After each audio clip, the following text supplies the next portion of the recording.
I want to talk about something that comes up so often with kids: emotional explosions that seem to come out of nowhere. Most of the time, they don't actually come out of nowhere. They feel sudden to us. They feel sudden to kids, too. But usually, the early signs were there long before the big reaction showed up. I noticed this with my daughter one afternoon.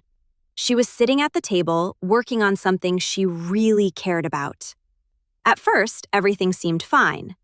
Then I noticed her shoulders rise. Her breathing got quicker. Her hands tightened around the pencil. A few minutes later, the tears came. Then the frustration. Then the explosion. When I looked back, the clues were everywhere. She felt it in her body long before she had words for it. Kids aren't missing emotional control. They're missing emotional awareness. And when we teach kids to notice emotions early, before they peak, we give them emotional power, emotional confidence, and emotional safety. Here's why kids often miss those early signs.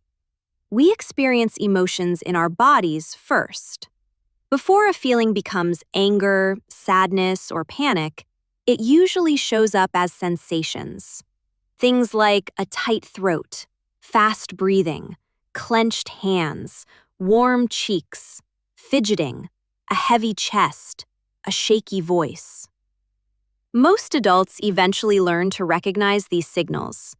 Kids usually don't. To them, the feeling just feels sudden and uncontrollable. And if they miss the early signals, the big reaction feels instant. So here's how I gently teach early emotional awareness. First, I use body language words. Instead of naming the emotion right away, I describe what I see. I might say, "Your eyebrows are scrunching. Maybe there's a feeling here." That keeps curiosity high and pressure low. Second, I play what I call the feelings detective game. I ask gentle questions like, "What clues do you notice in your body right now?" It turns awareness into a game, not a lesson. Third, I normalize the signs. I let my child know these sensations aren't bad. I might say, "It's okay to feel warm cheeks. That's just your body talking." And fourth, we practice outside of hard moments. Awareness grows with repetition, not pressure. We talk about body signals when things are calm, playful, or neutral. There's also one simple daily question that builds awareness over time. Once a day, I ask, "What did your body feel like today before a big feeling?" There doesn't need to be a right answer. Some days my child shrugs or says nothing at all. Other days, she surprises me with what she notices. Over time, she learns something powerful.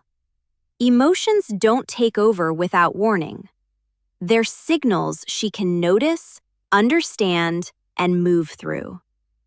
This is one of the most life-changing tools you can give a child. When kids learn to notice emotions early, they gain space. Space to breathe, space to choose, space to ask for help. You're not trying to stop emotions.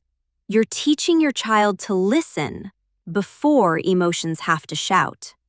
That skill will support her for life. Until next time, thank you for being here.